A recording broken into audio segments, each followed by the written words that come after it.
Kenneth, Ann, bakit kayo may tato? Di mo lang yung sinasabi sa akin na magpapatato kayo? At parehas na parehas pa. Wilma, hindi ka naman kasi nagpapatato eh. Kaya inahaya ko na lang si Ann. Tsaka ano naman kung magkaparas kami na tato, di ba? Siguro naman walang may lisya to, di ba? Sorry, Bes. Ang kulit kasi ni Kenneth eh. Sabi niya kasi ililibre niya ako. Nangungulit siya, kaya pinagbigyan ko na. Pero Bes, kinausap na kita, di ba? Tungkol kay Kenneth. Eh, ba't hindi mo siya iniiwasan?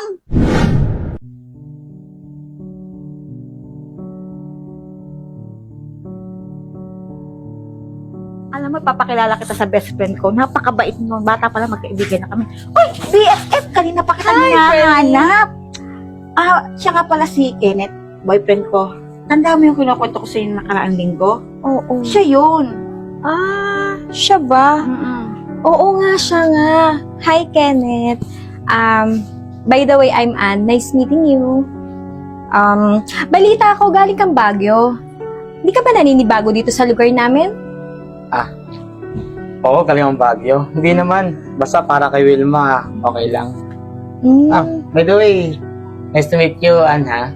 Hi. Wilma, kahit pa sa kaibigan, magaling kang pumili, ah. Mukhang mabait ng kaibigan mo.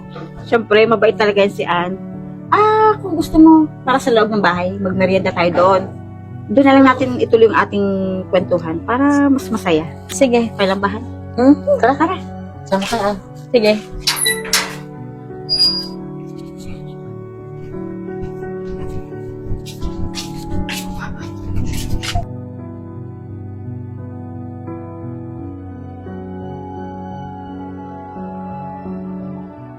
Uy, alam mo ba, nung nakaraan nagpunta ko ng Boracay? Mahilig ka rin pala magdagat? Ano naman? Actually, ako din eh. Talaga?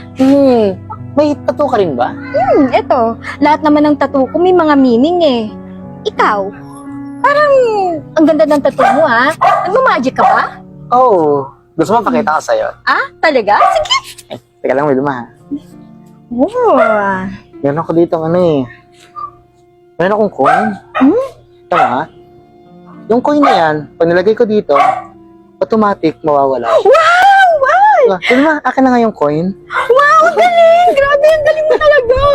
Grabe! Sabi sa'yo eh. Oo nga. Gusto mo marami pong magic? Oo! Halika, sama ka sa akin. Talaga naman.